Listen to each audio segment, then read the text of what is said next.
Welcome to the Fact Hunter channel. Today we will talk about Hitler's secret spy in London. On February 11, 1936, Admiral Wilhelm Canaris, head of the Abwehr, asked to be immediately accepted by Adolf Hitler. Hitler had combined in his hand the office of President and Chancellor of Germany, which effectively gave him unlimited dictatorial power. Canaris's voice sounded urgent, so the Führer met with his intelligence ace at 8 in the evening at the Reich Chancellery in Berlin. Canaris, a petite, nervous man with a bit of a septic tone, had been one of Kaiser Wilhelm's best spies during World War I.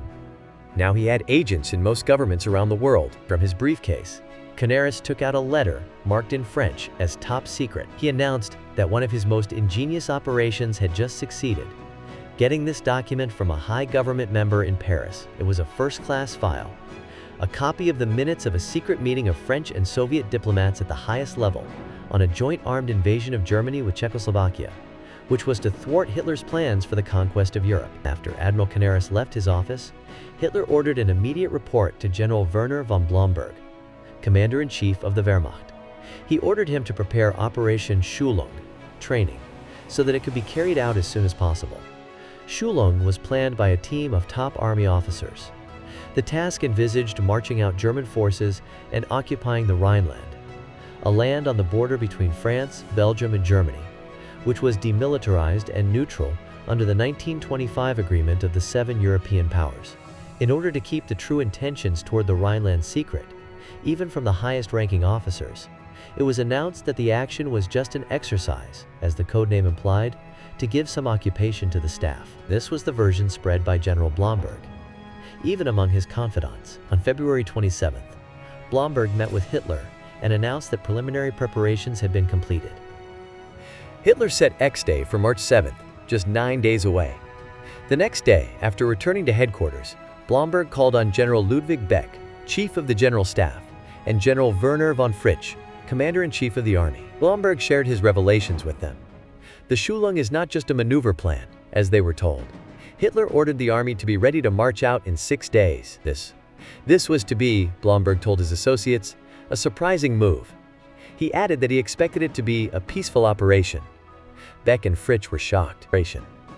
Fritsch pointed out that only 35,000 men were available for such a risky operation, and only this one division could be sent into battle. Beck increased Fritsch's anxiety by arguing that the French could immediately field 20 well-equipped, well-trained divisions and throw them at Fritsch's detachment.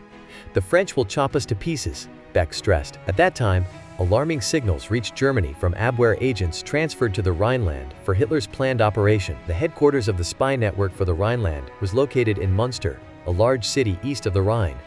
The Abwehr operated here under the guise of a fake trading company. The spies informed Munster that the French were manning fortifications along the German border with troops drawn from all over France. Thanks to a masterful intelligence operation, Canaris was able to show Hitler exact copies of the actual orders prepared by the French. These concerned the rapid mobilization of the 13th Division in the event of an emergency.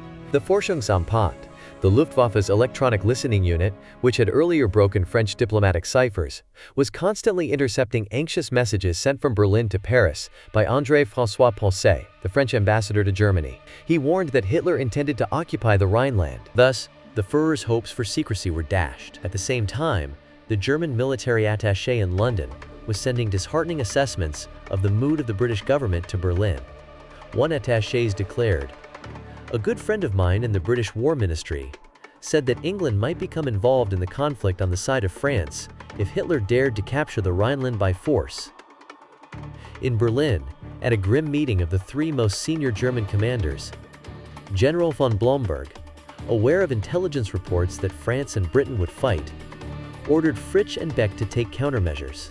If Operation Schulung encountered strong resistance from the French army, they were to make a hasty retreat via bridges over the Rhine. Blomberg knew that Beck and Fritsch were convinced that Schulung would result in disaster. As a result of it, England and France would reoccupy parts of Germany, as they did after the 1914 to 1918 war, to prevent future German military actions. Pressed by Fritsch and Beck, Blomberg took them to a meeting with the Führer and shared his bad feelings. Hitler, as usual when dealing with reluctant generals, replied in a pinched tone, "I have absolutely certain information that the French and British will not send a single soldier," and he growled, "You will see." Despite their dislike of Hitler, Beck and Fritsch had no choice. In deep secrecy, the 3 battalions moved under cover of darkness to seize the bridgeheads next to the bridges over the Rhine. Such a weak front allowed them to minimize losses in the event of a French attack. Why did Adolf Hitler so implacably defy the expert advice of his top commanders and pay no attention to reports coming from Abwehr agents in Paris and the Rhineland,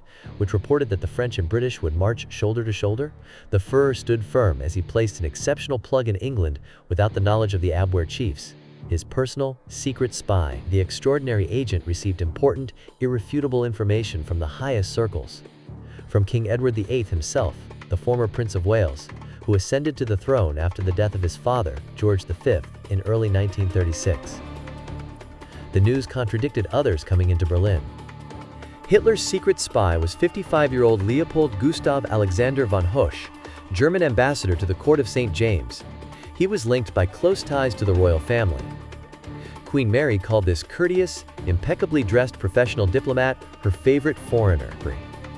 The Prince of Wales, before becoming crowned head, became fast friends with Hagesh and often played golf and tennis with him. The prince addressed the German as Leo, the ambassador calling the Briton David. When the prince began a heated affair with American divorcee Wallace Warfield Simpson, he was criticized by his family and senior government officials. In this difficult personal situation, the prince found a comforter and advisor in his old German friend.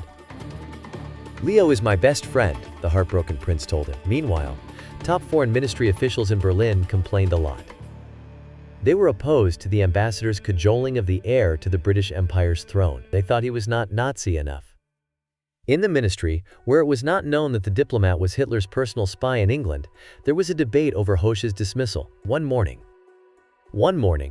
already after the death of George V, Ambassador von Husch sent a long message to Foreign Minister Baron von Neurath in Berlin. Hosch announced that King Edward VIII resembled his father in many respects, but was different in others. While the previous king had a critical attitude toward Germany, King Edward relates to our country with sympathy, he said. He added, "By staying and talking with him, I have found that this sympathy is deeply rooted." Hosch concluded the letter, "In any case, we should be glad to have a ruler on the British throne who does not lack understanding of Germany." Now, as Hitler prepared to occupy the Rhineland, the Abwehr's plug in the French military high command in Paris informed Berlin that General Maurice Gamelin, the army's commander-in-chief, had notified the government that it could not send its divisions to defend the Rhineland against a German invasion until the British were at his side. The resolution of the question of war or peace in Europe thus depended on King Edward VIII. Ambassador von Husch assured Berlin, presumably after a conversation with the new monarch, that the British would not support the French in the Rhineland against Germany. This meant a green light for Operation Schulung. On the afternoon of March 7th, Adolf Hitler stood before an exasperated audience at the rostrum in the Reichstag. "Members of the Reichstag," he exclaimed. "At this historic hour, when in the western provinces of the Reich, at this very moment, German troops are marching to their future garrisons." His further words were drowned in a storm of applause. What was new to the Reichstag was the news that German soldiers had departed for the Rhineland. And members of parliament rose from their seats, shouting and crying, raising their hands in the Nazi salute. Adolf Hitler, a skilled stage performer, played his part to the end. Lowering his head, he humbly waited for silence. It occurred after 15 minutes. By the time Hitler finished his oration, a negligible force of 3 battalions, ready to retreat at any movement of the opposing army, had crossed the bridges over the Rhine and was advancing deep into the Rhineland. And just as Ambassador Hosch informed Hitler, neither the French nor the British lifted even a finger to stop the Germans. Winterübung, that was the operational codename for the Schulung operation, was successful, thanks in large part to a mysterious spy. Winterübung was a stunning victory for Hitler. It consolidated his popularity and power in his homeland. He was elevated to heights that no German leader had ever reached before. Not even the legendary Frederick II, known in the 12th century as the Stupor Mundi, astonishment of the world. He said Prussia. Equally important was the impression Hitler made on the generals, whose knees softened during the crisis, when he, thanks to his personal spy Ambassador von Husch, acted with confidence. The German generals understood, truly or mistakenly, that in the judgment of foreign policy and even military affairs, the Führer was far superior to them. Finally, to sum up the whole story, the most important thing was that the trial of strength in the Rhineland emboldened Hitler to look at other territories neighboring the Third Reich. Stay tuned for more episodes, and feel free to watch all episodes and subscribe to the channel.